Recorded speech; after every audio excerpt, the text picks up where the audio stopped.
11장 23절에서 34절까지 말씀입니다.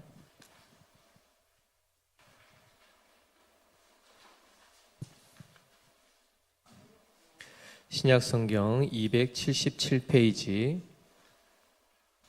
고린도전서 11장 23절에서 34절까지의 말씀 우리 한 절씩 교독하시고 마지막 절은 같이 읽겠습니다. 내가 너희에게 전한 것은 주께 받은 것이니 곧 주 예수께서 잡히시던 밤에 떡을 가지사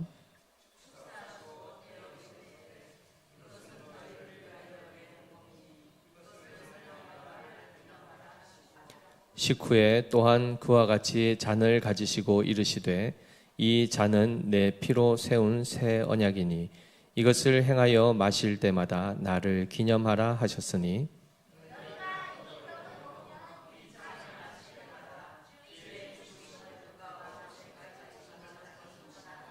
그러므로 누구든지 주의 떡이나 잔을 합당하지 않게 먹고 마시는 자는 주의 몸과 피에 대하여 죄를 짓는 것이니라.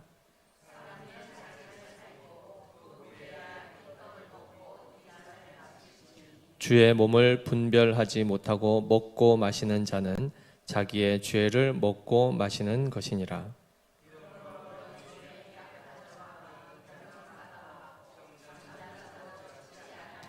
우리가 우리를 살폈으면 판단을 받지 아니하려니와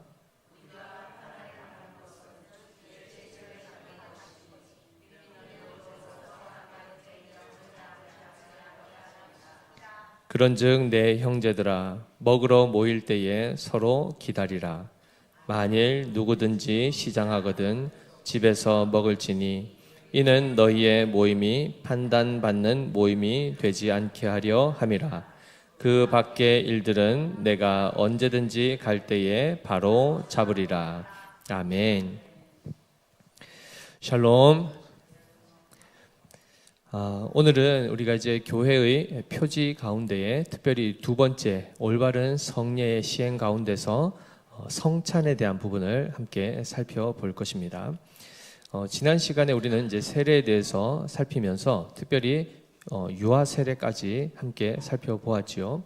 하나님의 그 할례의 이 원리가 그대로 유아 세례에게도 동일하게 적용이 되었고 무엇보다도 영아에게 세례를 베풀 때에 2세 미만의 아이죠. 태어난 영아에게 세례를 베푼다는 것은 그를 하나님께서 이미 창세전에 택하여 언약 백성 삼으셨다라는 것을 인치는 것이요.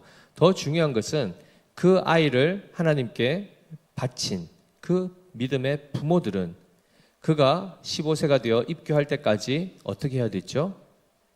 주의 교훈과 훈계로 그를 양육해야 됐습니다. 그리고 그를 위하여 기도하고 그와 함께 기도하며 교회 안에 그 각 기관에서 그 아이들이 신앙생활을 잘 할 수 있도록 돕는 역할을 해야 된다라고 말씀드렸죠. 특별히 우리가 이제 이 복음에 대하여 그리고 복음과 구원의 역사에 대해서 분명한 이해를 가지셔야 됩니다. 무엇이냐면 사도 바울이 복음을 전할 때 말의 지혜로 하지 않았다 합니다.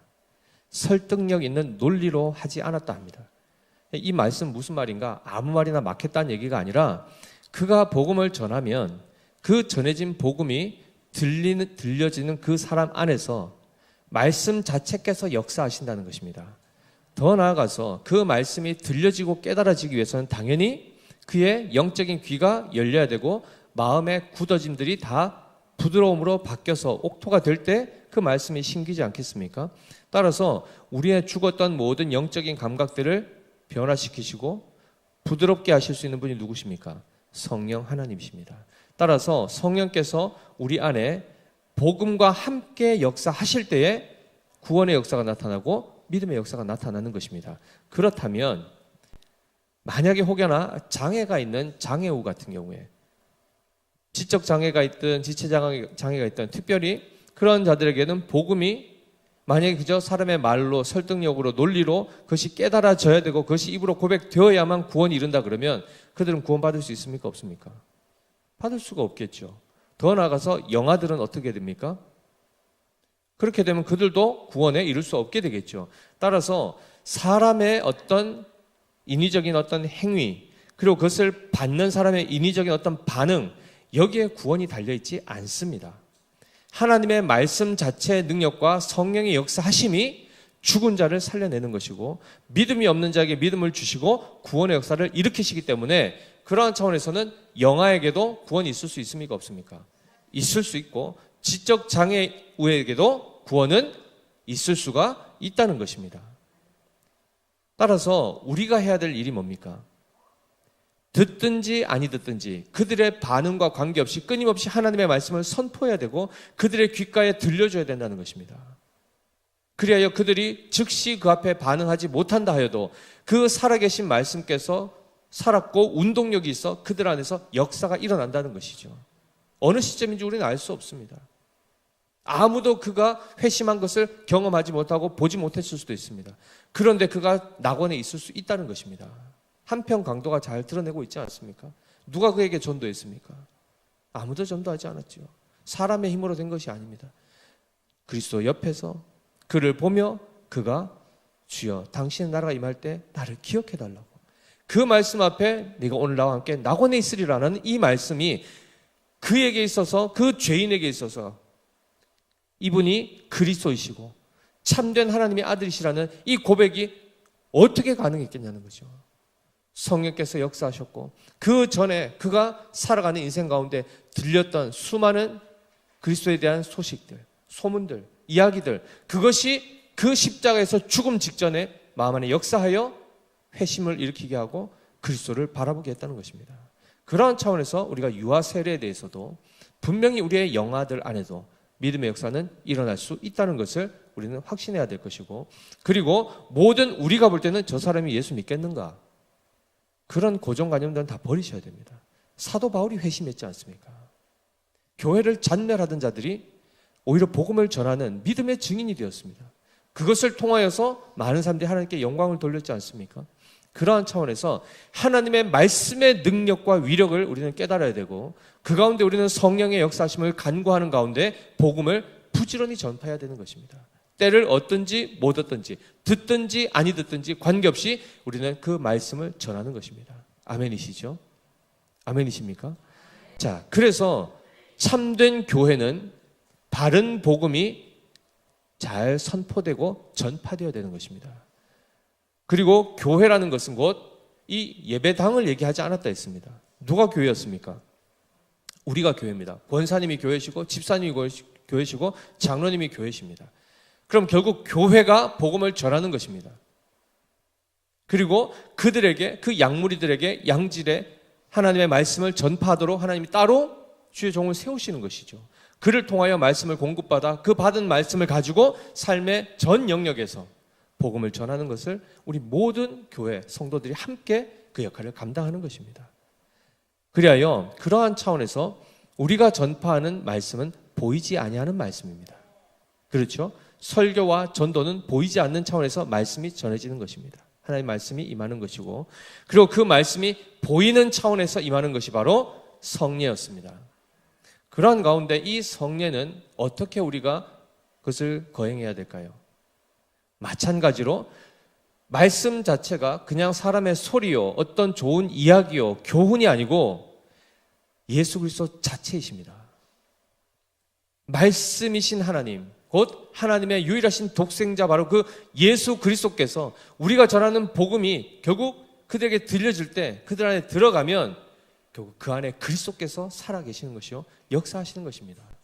그러한 차원에서 성례조차도, 세례와 성찬은 곧 그리스도와 우리가 하나 되는 것이요, 그와 함께 되는 한 몸 되는 것을 누리는 그 예식이 바로 보이는 말씀으로서 성찬이요 세례인 것입니다.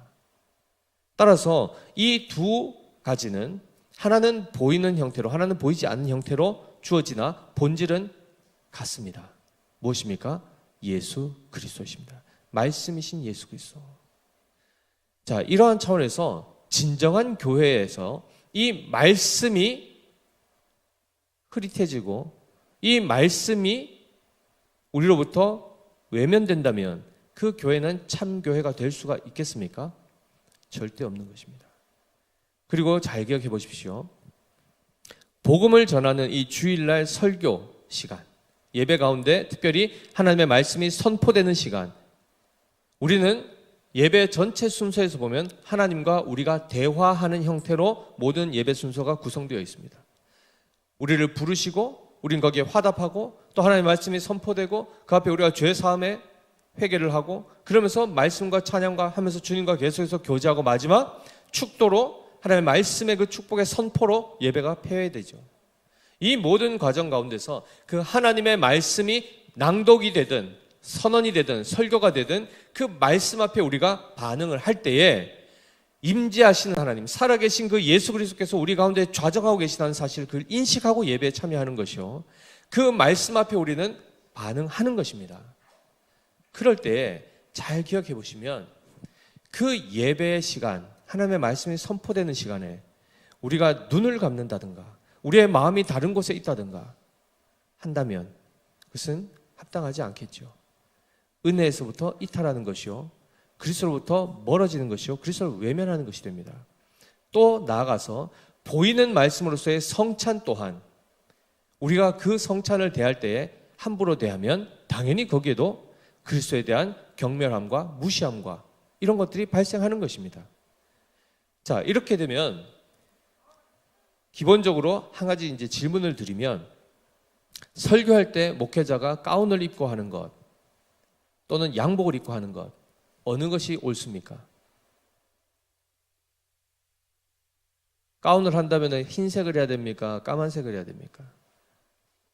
이런 것들은 비본질입니다. 본질이 아닙니다.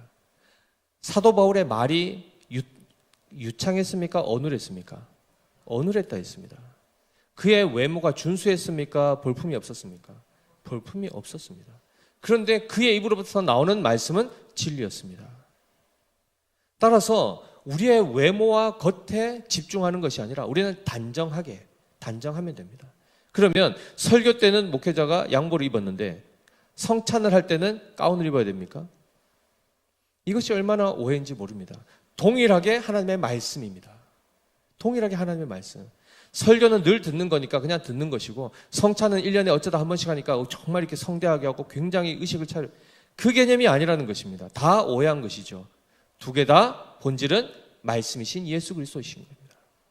따라서 우리가 이 차원에서 오늘 이제 성찬을 볼 텐데, 이 성찬은 예수님께서 친히 제정하셨다라고 얘기하시는데요. 오늘 이 부분 좀 같이 찾아보겠습니다.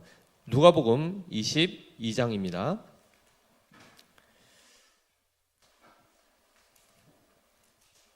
누가복음 22장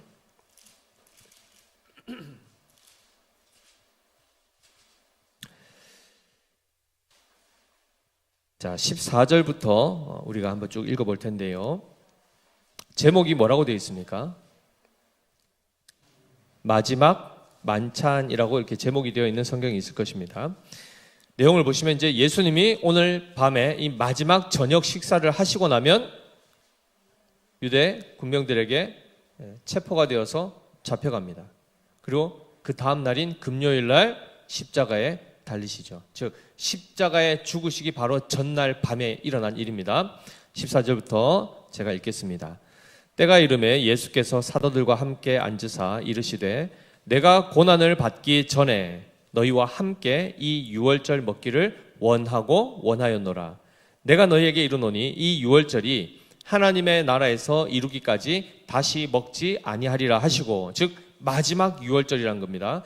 그리고 하나님 나라에서 다시 먹는다는 것은 예수님의 재림을 통하여 그때의 주님과 완전한 만찬 가운데, 혼인잔치로 표현도 되었지만은 거기서 기쁨의 축제를 누리는 바로 그 날을 염두에 두시고 지금 십자가를 지시기 전에 마지막 유월절 만찬을 가지시는 이 장면입니다. 그래서 주님의 나라가 도래하기 전까지는 주님은 이 만찬을 다시 먹지 않겠다 하시며 마지막 만찬을 얘기하시는데, 17절 보시면 이에 잔을 받으사 감사기도 하시고 이르시되 이것을 갖다가 너희끼리 나누라. 내가 너희에게 이르노니 내가 이제부터 하나님의 나라가 임할 때까지 포도나무에서 난 것을 다시 마시지 아니하리라 하시고, 또 떡을 가져 감사기도 하시고 떼어 그들에게 주시며 이르시되 이것은 너희를 위하여 주는 내 몸이라. 너희가 이를 행하여 나를 기념하라 하시고 저녁 먹은 후에 잔도 그와 같이 하여 이르시되 이 잔은 내 피로 세우는 새 언약이니 곧 너희를 위하여 붓는 것이라. 이렇게 되어 있습니다. 그리스도에 오실 때까지 이것을 기억하고 기념하라. 이렇게 말씀하십니다. 자, 여기서 이 제정하신 이 내용을 보시면 지금 예수님이 제자들과 함께 식사하는 자리입니다. 그리고 떡과 포도주, 성대한 건 아닙니다. 6월절 만찬을 할 장소를 제자들에게 섭외하라고, 그리고 거기서 지금 식사를 나누시는 중에 갑자기 뜬금없이 이 얘기를 하십니다. 내일 십자가에 달리실 것 제자들이 압니까 모릅니까? 모릅니다. 관심 있습니까 없습니까? 없습니다. 그들이 그 이후에 뭐라고 나옵니까? 24절 보시면 또 그들 사이에 그 중에 누가 크냐 하는 다툼이 일어납니다. 이 제자들의 모습을 보시면 예수님의 지금 이 그 구속사를 이루기 위한 그 주님의 성육신하신 비하의 사역과 지금 관계가 있습니까 없습니까? 전혀 관심이 없습니다. 주님의 사역이 마무리되는 그 순간까지도 이들은 지금 다른 생각을 하고 주님과 지금 뭘 하고 있죠? 만찬을 나누고 있습니다. 그 가운데서 예수님이 정확하게 이 부분을 앞으로 너희가 이것을 반복하여 계속해서 행할 예식으로 제정하시면서 동시에 그것을 제정하신 목적이 무엇이라고 합니까? 나를 기념하라라고 얘기합니다. 이것은 기억하라라는 얘기며 동시에 무엇을 기억하는 겁니까? 주님의 무엇을 기억하는 겁니까? 그렇죠. 살과 피가 뭘 상징합니까? 그의 죽으심을 상징하는 것입니다. 그러면 주님이 왜 죽으셔야 되죠? 대속제물이요 희생제물로 죽어주십니다.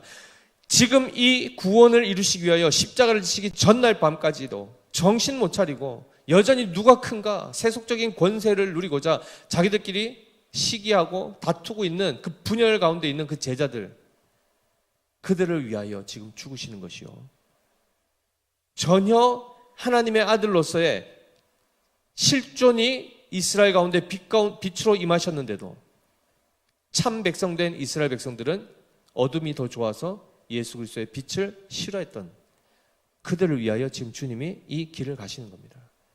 주님의 죽으심은 전적으로 우리의 죄인됨을 드러내는 것입니다. 그런데 죄인된 우리를 버리지 않으시고 다시 의인되게 하시기 위하여 이 일을 행하시는 것입니다. 이것을 위하여 지금 이 모든 것들을 제정하셨고 앞으로도 이것을 행하라 하시면서 20절에 정확하게 뭐라고 말씀하십니까? 저녁 먹은 후에 잔도 그와 같이 하여 이르되 이 잔은 내 피로 세우는 무엇이라고 하죠? 새 언약이니 곧 너희를 위하여 붓는 것이라 라고 얘기하시는데, 새 언약이면 옛 언약이 있겠죠. 새 것이 있으면 옛 것이 있지 않습니까? 그럼 옛 언약이 무엇일까요? 출애굽기 24장 6절 8절에 잘 나와 있습니다. 출애굽기 24장 6절 8절 말씀 같이 읽어보겠습니다. 시작. 모세가 피를 가지고 반은 여러 양푼에 담고 반은 제단에 뿌리고 언약서를 가져다가 백성에게 낭독하여 듣게 하니 그들이 이르되 여호와의 모든 말씀을 우리가 준행하리이다. 모세가 그 피를 가지고 백성에게 뿌리며 이르되 이는 여호와께서 이 모든 말씀에 대하여 너희와 세우신 언약의 피니라 라고 얘기합니다. 이것이 바로 출애굽한 이스라엘 백성에게 하나님께서 언약을 체결하셨던데, 그때의 피를 가지고 그 핏뿌림을 통하여서 그들과 체결하신 피의 언약, 곧 생명의 언약입니다. 첫 언약이죠. 이렇게 세워졌던 언약이 제대로 지켜졌을까요? 이스라엘 백성이 전혀 지켜내지 못합니다. 뭐라고 했죠? 하나님의 말씀을 다 우리가 준행하겠습니다 라고 약속해놓고는 준행합니까? 구약의 전체 역사들이 뭡니까? 불순종의 역사였습니다. 말라기까지.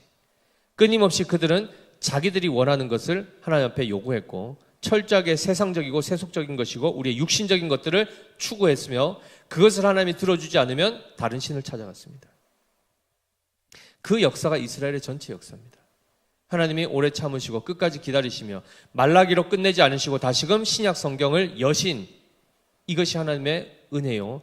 사실은 구약의 모든 이 언약과 예표들은, 그러니까 언약과 이 모든 말씀들은 예표죠. 하나의 그림자입니다. 완성의 실체가 오늘 바로 이 새 언약 가운데 녹아집니다. 이 과정 가운데 특별히 과거의 이 옛 언약과 앞으로 세워질 새 언약을 비교하는 그것을 동시에 다루는 본문이 바로 예레미야 31장 말씀입니다. 이것도 함께 우리 한번 살펴보겠습니다. 예레미야 31장 31절 33절 말씀입니다.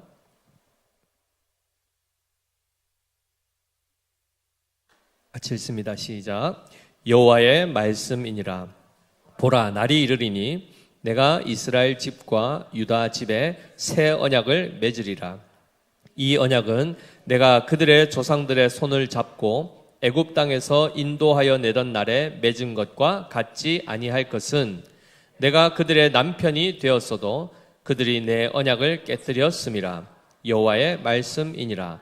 그러나 그날 후에 내가 이스라엘 집과 맺을 언약은 이러하니 곧 내가 나의 법을 그들의 속에 두며 그들의 마음에 기록하여 나는 그들의 하나님이 되고 그들은 내 백성이 될 것이라. 여호와의 말씀이니라입니다.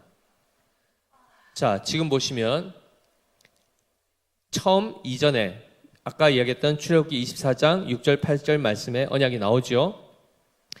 내가 그들의 조상들의 손을 잡고 애굽 땅에서 인도하여 내던 날에 맺은 것과 같지 아니하다라고 얘기합니다. 그때는 율법을 어디에 새겼습니까? 돌판에 새겼습니다. 그리고 그 돌판을 그들에게 주었죠. 그런데 새 언약을 세우실 것인데 그 언약은 어디에다 세우신다 하시죠? 예, 곧 내가 나의 법을 그들의 속에 두며 그들의 마음에 기록한다는 것입니다. 엄밀히 얘기하면 잘 보십시오. 우리의 마음이 무엇입니까? 돌판입니다. 돌판. 우리의 마음이 굳은 마음이라고 했죠. 그죠? 돌같이 굳은 마음. 오늘 찬송에도 고백했지만은 그곳에 주님이 그 굳은 마음을 제하시고 거기에 하나님의 말씀을 새기시겠다 합니다. 이것이 구약과 신약의 차이입니다. 옛 언약과 새 언약의 차이입니다. 말씀, 율법, 즉 말씀의 실존이 누구셨습니까? 예수 그리스도가 있습니다. 그리스도께서 이제 우리 마음 가운데 거하신다는 것입니다. 그리하여 그가 우리를 주장하시고 다스리심으로 새로운 존재가 되게 하시는 겁니다. 따라서 우리 안에 내가 철저하게 죽고 옛사람을 철저하게 벗고 그리고 그리스도로 주인 삼은 자를 두고 뭐라고 합니까? 새로운 피조물이라고 합니다. 우리 안에 그리스도께서 살아계시지 않고 우리에게서부터 그리스도가 외면되고 우리가 그리스도와 분리되는 순간 우리는 다시금 어디로 갑니까? 부패한 죄의 모습으로 들어가게 되어 있습니다. 옛 언약 가운데로 또 들어가게 되어 있습니다. 그러나 주님이 지금 그리스도의 살과 피, 즉 그가 우리를 대신하여 죽으심으로 그가 우리 안에 거하심으로 우리의 신비에 새겨지심으로 새 언약을 이루어 하나님이 우리의 하나님 되시고 우리가 하나님의 친백성 되는 완전한 화평과 연합을 이루시는 이 일을 행하신다는 것입니다. 그것을 기억하도록 뭘 제정하셨다고요? 성찬을 제정하셨다는 겁니다. 자, 그리고 나서 다시 본문으로 돌아가 볼까요? 고린도전서 11장 가보시면 바로 23절부터 이 내용을 얘기하죠. 내가 너희에게 전한 것은 주께 받은 것이니 곧 주 예수께서 잡히시던 밤에 떡을 가지사 축사하시고 떼어 이르시되 이것은 너희를 위하는 내 몸이니 이것을 행하여 나를 기념하라 하시고 식후에 또한 그와 같이 잔을 가지시고 이르시되 이 잔은 내 피로 세운 새 언약이니 이것을 행하여 마실 때마다 나를 기념하라 하셨으니 너희가 이 떡을 먹으며 이 잔을 마실 때마다 뭐라고 되어 있습니까? 주의 죽으심을 그가 오실 때까지 전하는 것이니라 이렇게 되어 있습니다. 자, 이것을 행할 때마다 성찬을 행할 때마다 실제로 그리스도께서 말씀이신 그리스도께서 그 떡과 잔이라는 그 요소들을 통하여 그리스도의 살을 기억하고 그리스도의 피를 기억하여 그 주님의 죽으심을 나타내 보이시고 깨닫게 하시는 그 일들을 성찬을 통하여 이루십니다. 그리고 실제로 영이신 하나님께서 영이신 그리스도께서 그 가운데 임재하십니다. 그래서 우리가 영적으로 떡을 먹고 잔을 마실 때에 영적인 그리스도의 임재를 누리게 되는 것입니다. 이것이 바로 성찬을 제정하신 목적입니다. 그저 그날은 아이고 설교 짧게 하고 그냥 맛있는 거 먹고 마시고 그리고 이렇게 하다가 끝나는 날이구나. 이런 의식 자체가 전혀 성찬이 무엇인지를 알지 못할 때 나타나는 방자한 행위들입니다. 자, 이럴 때 분명히 그리스도께서는 이 성찬을 통하여 주의 죽으심을 기억하게 할 뿐만 아니라 그것을, 그 은혜를 전하게 하셨습니다. 사랑하는 성도 여러분, 고린도 교회가 이 성찬을 잘 했을까요? 못했을까요? 오늘 본문에 보시면 이것을 제대로 행하지 않았던 것을 보게 됩니다. 오늘 시간 관계상 제가 읽지는 않았지만 나중에 시간 되시면 앞에 보십시오. 17절부터 22절까지 쭉 나오는데 너희들을 이것 때문에 칭찬하지 않는다 하며 나왔던 내용들이 있습니다. 뒤에도 이제 반복이 되니까 한번 살펴보겠습니다. 27절을 보시면 그러므로 누구든지 주의 떡이나 잔을 합당하지 않게 먹고 마시는 자는 어떻게 된다고 합니까? 주의 몸과 피에 대하여 죄를 짓는 것이다, 이렇게 말합니다. 한마디로 이 의미를 깨닫지 못하고 그 영적으로 임재하시는 그 주님의 임재를 느끼지 못하고 거기에 대해서 전혀 감각 없이 그저 먹고 마시는, 함부로 그 주의 떡과 잔에 참여하는 것, 하나님 앞에 죄를 짓는 것이다, 이렇게 되어 있는데 사실 여기에 있는 이 죄라는 단어는 엄밀히 얘기하면 심판을 의미합니다. 이 심판이라는 단어가 여기 사용이 되는데요, 이제 크리마라는 이 단어인데 죄가 아니고 심판입니다. 한마디로 그것을 분별하지 못하고 합당하지 않게 그것을 대하면 당연히 문제가 있다라고 되어 있는데, 합당하지 않다라는 이 단어 자체가 아낙시오스라는 단어입니다. 무슨 뜻이냐면 무가치하게 여기며 그러한 태도로 대하는 것. 성찬을 뭐 그냥 떡이지 뭐, 오늘 조금밖에 안 먹었는데 집에 가서 똑같은 거 사서 크게 많이 먹어야지 라고 생각한다든가, 이 포도주는 뭐 알코올 농도가 이거밖에 안 되네, 아니면 이것 때문에 너무 막 머리가 어지러운데 난 나중에 포도주 말고 나중에 포도주스 마셔야지. 별의별 생각을 다 하면서 그냥 그 의식 자체를 가벼이 여기는 것, 무가치하게 여기는 것, 하나님 앞에 합당하지 않고, 그것은 곧 무엇을 불러온다는 거죠? 심판을 불러온다는 것입니다. 그러니까 굉장히 이제 두렵죠, 그죠? 벌써 경계가 되고 공포심이 듭니다. 그런데 잘 보십시오. 원래 성찬을 제정하신 목적은 우리로 하여금 두렵게 하기 위함입니까? 아닙니다. 십자가로 말미암아, 즉 성찬은 특별히 세례, 첫 우리가 그리스도와 연합되는 한 몸이 되는 그 세례를 통하여 그리스도와 함께 죽고 그리스도와 함께 다시 사는 이 부활을 경험하게 하는, 이것을 다시 한번 재확인시켜주는 것이 바로 성찬입니다. 그러면 결국 성찬을 행함으로 인해서 우리가 무엇을 누리게 되죠? 그리스도와의 한 몸됨을 누리는 것입니다. 여전히 죄에 대해서는 다시 죽고 의에 대하여 사는 자로 우리는 그때 다시 회복해 되고 영적으로 소생케 되어지는 은혜를 누리게 되는 것입니다. 더 나아가서 개인이 그리스도와 함께 연합될 뿐만 아니라 주변에 있는 지체들 또한 동일한 떡을 먹고 동일한 잔을 마십니다. 한 몸으로부터 나온 살과 한 몸으로부터 나온 피를, 그 잔을 마시는 것입니다. 그러면 결국 우리 옆 사람과도 어떤 관계가 되는 것이죠? 한 형제요 한 자매로서 연합을 누리는 것입니다. 그리스도와의 한 몸됨과 지체와의 한 몸됨, 즉 성찬을 통하여 온 교회 공동체가 사랑 가운데서, 은혜 가운데서 하나가 되는, 이것이 구현되는 것이 바로 천국입니다. 하나님 나라입니다.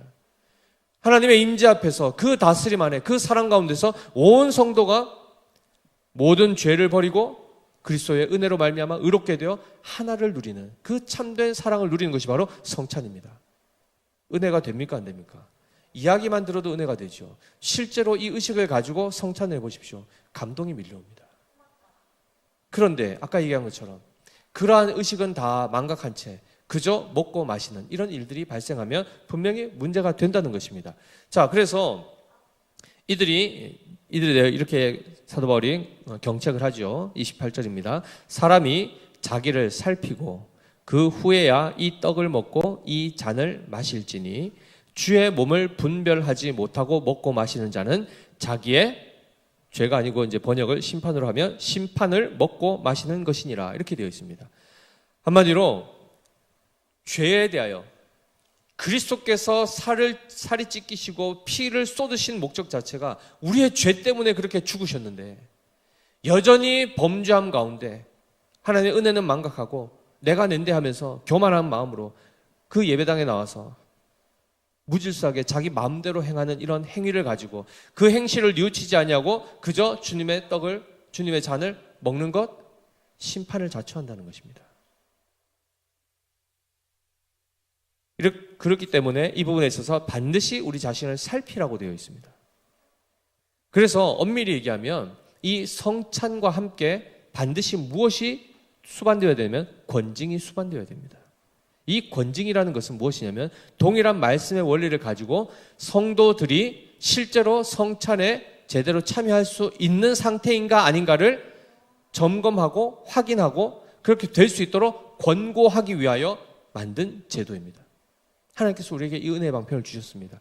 이걸 누가 담당하는 줄 아십니까? 이 역할을, 이 권징을 누가 하게 되어 있습니까? 교회에서 당회가 하게 되어 있습니다. 당회가. 그래서 당회원으로는 누가 이렇게 당회원이 되죠? 목사와 장로가 당회원이 되는 것입니다.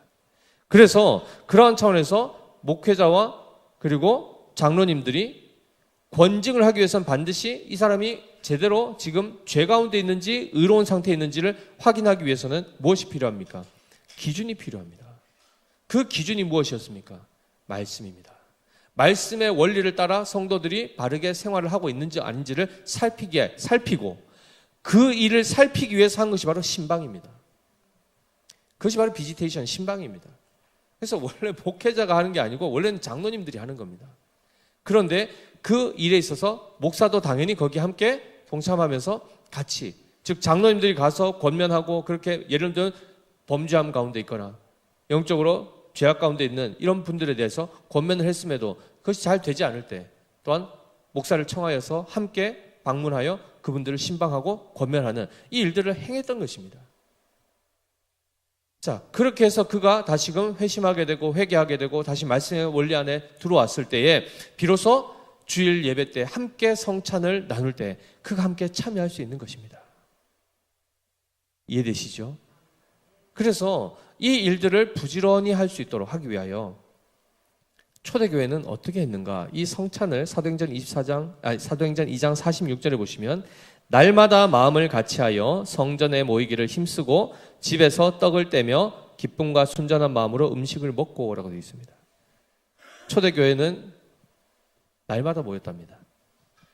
오늘날 같으면 난리 나겠죠.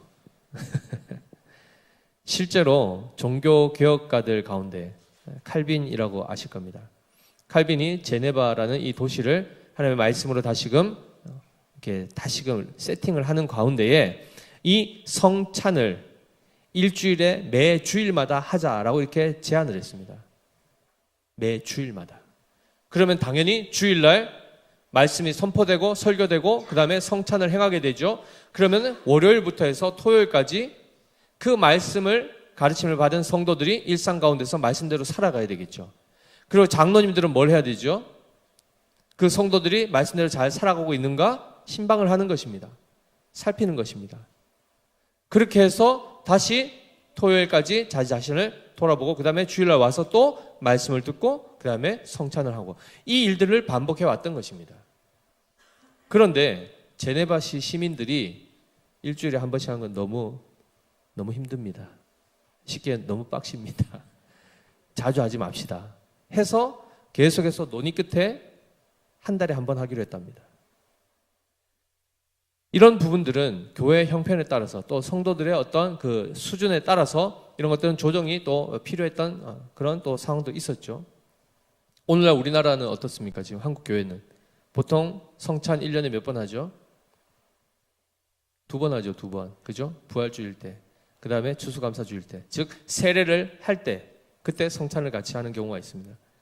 그러니까 많이 하는 겁니까? 적게 하는 겁니까? 굉장히 적게 하는 것이며, 그리고 그러면 6개월 동안 죄를 지었다가 그래도 성찬하기 전에는 어떻게 해야 되죠? 대신방 해가지고, 그죠? 다 회복시킨 다음에, 그 다음에 참여하게 해야 되겠죠. 그럼 6개월 동안 했던 이 죄를 뉘우치려면 얼마나 많이 걸리겠습니까? 자주 하는 게 좋겠습니까? 가끔 하는 게 좋겠습니까? 원래는 자주 하는 것이 영적인 유익이 많습니다. 그러나 교회 형편과 여러 가지 상황 때문에 자주 할 수 없는 경우도 생기겠지만 목적이 무엇입니까? 성도로 하여금 말씀대로 살아가고 의롭게 살아가도록 하기 위함입니다. 그리고 그 성찬을 행함으로 교회의 하나됨을 계속해서 누리도록, 천국을 누리도록 이 일들을 제정하셨던 겁니다. 근데 고린도 교회가 어떻게 했습니까? 분별하지 아니하고 죄 가운데 먹는 것입니다. 함부로 먹고 마시는 겁니다. 그리고 더 여기서 보면 나오죠. 33절 34절 보시면 그런즉 내 형제들아 먹으러 모일 때에 어떻게 하랍니까? 서로 기다리라 라고 했으니까 이들은 그전에는 어떻게 했다는 겁니까? 안 기다렸다는 겁니다. 누구는 먼저 먹고 누구는 나중에 뭐 먹을 게 없어가지고 못 먹고 이런 일도 발생했고 34절 뭐라고 되어 있죠? 만일 누구든지 시장하거든 집에서 먹을지니 이는 너희의 모임이 판단받는 모임이 되지 않게 하려 함이라 라고 되어 있습니다.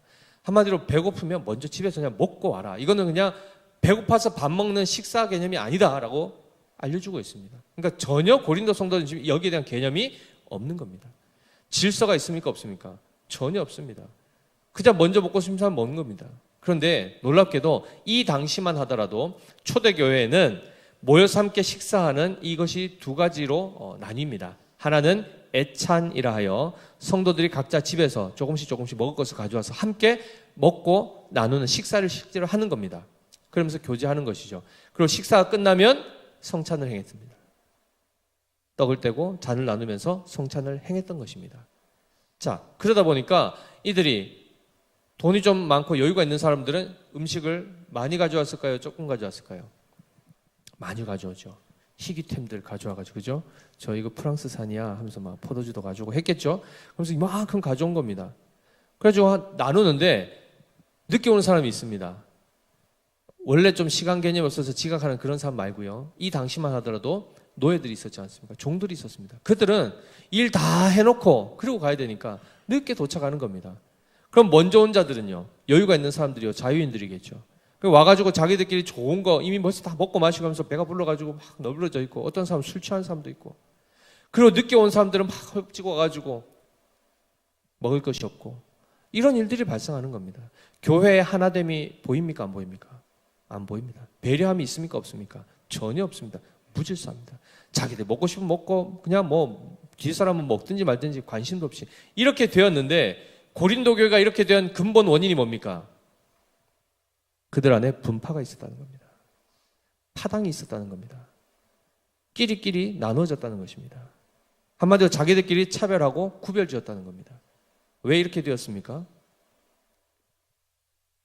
그들 안에 무엇이 많았죠? 고린도 교회의 특징, 은사가 많았습니다. 그리고 이들이 추구했던 은사는 신령하다 하는 좀 신비하고 초월적인 은사들이었습니다. 은사 자체가 나쁘지 않습니다. 오늘날도 있을 수 있습니다. 그러나 은사보다 더 본질이 뭐여야 되죠? 말씀이어야 됩니다. 치유보다 더 본질이 그리스도여야 됩니다. 우리의 부유함, 재물의 많음보다 더 중요한 게 뭐죠? 예수 그리스도로 부유한 것입니다. 신앙이 어릴 때는 하나님께서 많은 부분에 있어서 우리가 달라는 대로 많이 주십니다. 그때 응답 많이 받죠. 즉, 이 응답은 뭐죠? 내가 달라는 것을, 내 뜻대로 구한 것을 받는 응답을 얘기합니다. 그러나 신앙이 자랄수록 어떻게 되죠? 그러한 응답은 줄어들고 오히려 우리가 하나님의 뜻대로 구하는 것을 알게 하시며 그 뜻대로 구한 것을 응답하시는 경험을 하게 될 것입니다. 따라서 무엇인가를 많이 보았다, 무엇인가를 많이, 즉 말씀의 실체가 아닌 그 외에 다른 것들을 많이 경험하게 됐다 하는 것은 어찌 보면 상대적으로 그의 신앙이 더 어릴 수 있습니다. 상대적으로 어린 분들이 그것을 더 찾습니다. 한마디로 보십시오. 유치원이나 이런 데 어린이집 가면은 주로 어떤 게 많습니까? 책을 보더라도. 그림책이 많죠. 동화책, 그림이 있습니다. 그림안이 없습니다. 그런데 초등학교, 중학교만 가도 뭘로 되어 있습니까? 다 글씨로 되어 있습니다. 이게 뭘 의미할까요? 어릴수록 글에 대한 이해가 없을 수 있고 말씀에 대한 이해가 없을 수 있기 때문에 그들의 수준의 눈높이에 맞춰서 그런 보여지는 것들을 많이 하나님께서 제공하실 수 있다는 겁니다. 어린 아이의 시절일 때는. 그런데 거기서부터 성장하게 되면 이제는 단단한 음식을 먹어야 되는 자리로 오는 것입니다. 따라서 이러한 차원에서 오히려 고린도 교회는 거꾸로 간 거예요. 신유의 은사, 방언, 통역의 은사, 예언의 은사, 별의별 은사가 많았습니다. 그것을 많이 가진 자가 그들은 뭐라고 생각했죠? 신령하다. 또요, 믿음이 좋다. 이렇게 간 겁니다. 그런데 성경에 뭐라고 합니까? 보고 믿는 자와 보지 않고 믿는 자, 누가 더 복되다 합니까? 보지 않고 믿는 자가 더 복되다는 겁니다. 복을 많이 받음으로 예수님을 잘 믿는 사람과 고난 중에 예수님을 잘 믿는 사람, 누가 더 복됩니까? 누가 더 믿음이 좋습니까? 그렇죠. 이렇게 쉽게 얘기하면 이런 겁니다. 남편이 잘해줘서 남편을 사랑하는 거하고 남편이 잘 못해주는데도 여전히 사랑하는 것, 누구의 사랑이 진짜 사랑입니까? 누구의 사랑이 더 큰 사랑입니까? 이러한 차원에서 보더라도 고린도 교회는 스스로 그러한 신앙의 어떤 기준이나 그런 분량에 대한 오해가 굉장히 많았던 겁니다. 신령하다 생각하면서 은사 받은 사람들끼리, 방언하는 사람들끼리 모이고, 방언 통역하는 사람들끼리 모이고, 치유하는 사람들끼리 저 뒤에 모여가지고 각자 자기들끼리 뭐 했던 겁니까? 그냥 성찬을 한 겁니다.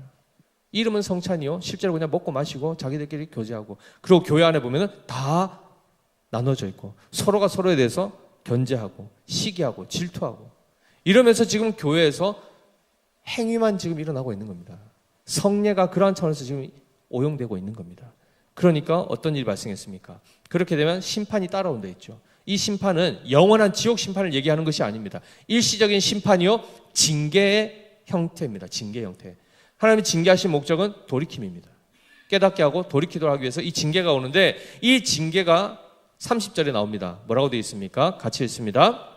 그러므로 너희 중에 약한 자와 병든 자가 많고 잠자는 자도 적지 아니하니라고 되어 있습니다. 교회가 영적으로 교만해 있고, 그리고 미혹되어 있고, 분파가 갈라져 있고, 한마디로 그리스도께서 원래 목적하셨던 교회의 모습, 그의 몸, 한 몸으로 부른 그의 몸이 지금 찢겨져 나가고 산산이 지금 갈라져 있습니다. 그것으로 인해서 실제적으로 개인의 삶 가운데 어떤 일이 발생하죠? 질병이 찾아오고 어려움들이 막 이렇게 고통의 일들이 막 발생하는 겁니다. 그리고 그 가운데 잠자는 자도 있답니다. 설교 시간에 조는 분을 얘기하는 게 아니겠죠? 실제로 사망에 이른 사람이 있는 겁니다. 자, 성도가 죽으면 지옥 가는 겁니까? 그건 다른 것입니다. 다른 것입니다. 그리고 여기서도 잘 분별하셔야 됩니다. 성도가 아프면 다 죄로 말미암은 징계입니까? 그렇지 않습니다.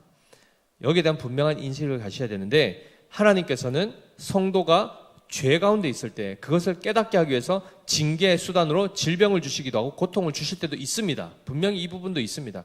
그걸 통해서 아차, 내가 이렇게 하면 이런 어려움을 당하는구나, 그렇게 하지 말아야지 하면서 돌이키게 하는 하나의 방편이 그 고통과 징계도 있어요. 그러나 잘 하고 있는데 더 성장하도록 하기 위해서 연단하는 차원에서 오는 고통도 있다는 것입니다. 아멘이시죠? 우리를 교만하지 않도록 하기 위해서, 겸손히 더 낮추시기 위해서 환난을 주실 때도 있다는 것입니다. 따라서 이것을 단순히 누가 아프면 회개하세요, 이렇게 하면 안 되는 겁니다. 연단 가운데인데 회개하면 어떻게 합니까? 잘 가고 있어야 되는데 더. 그렇죠? 이거를 잘 분별하시되, 실제로 하나님에 대한 이 올바른 말씀에 대한 이해 없이 살아갈 때는 하나님이 징계를 통하여 때로는 말로 할 수 없는, 이해할 수 없는 어떤 고난이 올 수 있다는 것입니다. 그럼 그때 어떻게 해야 되죠? 회개해야 되는 것입니다. 그런데 대부분 어떻습니까? 예수님이 바리새인들 만났을 때 그들의 죄가 딱 드러나니까 그들이 어떻게 합니까? 예수님에 대해서 발끈하죠. 발끈하면서 그 다음부터 하는 행보가 뭔지 압니까? 어떻게 하면 예수를 걸어 넘어뜨릴까? 그것만을 그들이 모여서 연구합니다. 같이 그 지적을 받았던 사람들끼리. 결국 마지막에 어떻게 됩니까? 오늘 이 성찬이 제정된 이 다음 날 예수님을 십자가에 못 박아 죽입니다. 듣기 싫은 겁니다. 주님은 우리를 고치시기 위하여 우리의 민낯을 드러내시는데, 그건 치료하시기 위한 목적인데, 우리는 그 자체가 드러나는 것이 부끄럽고 수치스러워서 그걸 감추고자, 그리고 여전히 죄악 가운데 있는 것이 그냥 익숙하고 내 하고 싶은 대로 하는 것이 그냥 좋고, 그러니까 주님의 말씀 듣는 것 자체를 멀리하게 되는 겁니다. 이러면 심판이 따라오게 되어 있습니다. 사랑하는 성도 여러분, 우리 믿음의 교회는 성찬이 무엇인지를 잘 기억하시기 바라고, 주님이 그것을 왜 제정하셨는가, 그리고 실제로 그것을 시행할 때에 어떤 영적인 유익이 있는가를 우리는 잘 기억해야 됩니다. 그리고 그 성찬을 통하여서 진정으로 하나님 목적하신 것은 주님과의 연합이요, 성도들 안에 하나됨입니다. 아멘이시죠? 믿음이 연약한 자를 어떻게 해야 되죠? 붙들어 줘야 되고, 죄악 가운데 지금 이렇게 고린도 교회가 지금 이렇게 좌로나 우로나 지금 치우쳐져 있지 않습니까? 말씀에서도 이탈하고 있습니다. 어떤 이는 우로, 어떤 이는 좌로. 그럴 때 바울이 한 것이 뭡니까? 오늘 말씀을 통해서 경책을 했습니다. 꾸짖었습니다. 기분 나빠서 한 것도 아니요, 짜증나서 한 것도 아닙니다. 그들을 사랑함으로. 그래서 나온 것이 바로 형제들아 라는 표현을 쓰는 겁니다. 그리하여 그들로 하여금 다시금 바른 길로 오도록 우리가 옆에 있는 지체들을 그렇게 우리가 살펴야 되는 것입니다. 아멘이시죠? 그래서 먼저 우리가 신앙 안에 바로 서고, 그리고 신앙이 연약한 자들, 믿음이 약한 자들을 사랑 가운데 기도하며 그들을 바른 길로 인도하는 일들을 잘 감당해야 되는 것입니다. 이것의 1차적인 책임이 누구에게 있습니까?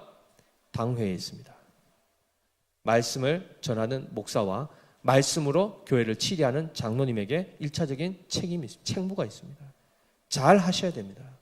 그러기 위해서 교회가 목회자를 위해서 바른 복음을 선포하도록 목회자를 위해서 기도하셔야 되고, 우리 장로님들이 말씀의 원리를 따라 교회를 잘 치리할 수 있도록 기도하셔야 되는 것입니다. 또한 성도들은 그 바른 말씀이 선포되면 그 말씀 앞에, 사람 앞에서가 아니고 그 말씀 앞에 자기를 비춰 돌이켜야 되는 것입니다.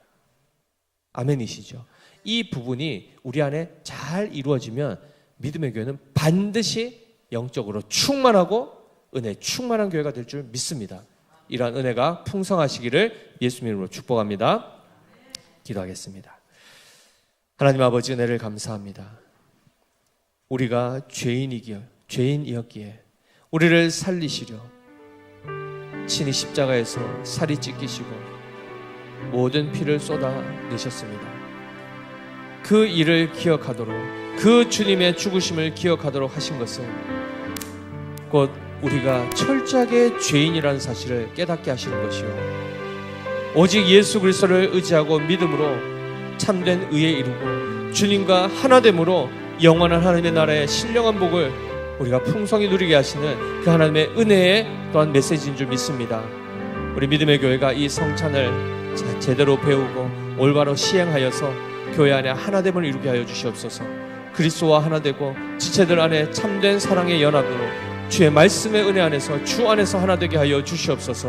그리하여 바르게 주의 말씀을 분별하고, 그리하여 그 주님의 그 만찬에 잘 참여하여 마지막 날 주님이 다시 오신 그날, 하나님의 나라가 완성되는 그날, 그곳에서 주님과 함께 기쁨의 축제를 벌일 그날을 소망하며 미리 이 땅 가운데서 이미 임한 하나님의 나라 성찬을 통하여 그 충만한 기쁨을 누리게 하여 주시옵소서. 그래야 우리 안에서 심판이 사라지고 하나님의 징계의 손길이 걷어지고 주님 앞에 날마다 칭찬받고 주님의 그 인정하심을 받는 교회로 든든하게 세워질 수 있도록 도와주시옵소서. 그렇게 하여 주실 주님께 감사드리며 살아계신 우리 구주 예수 그리스도 이름으로 기도드립니다. 아멘.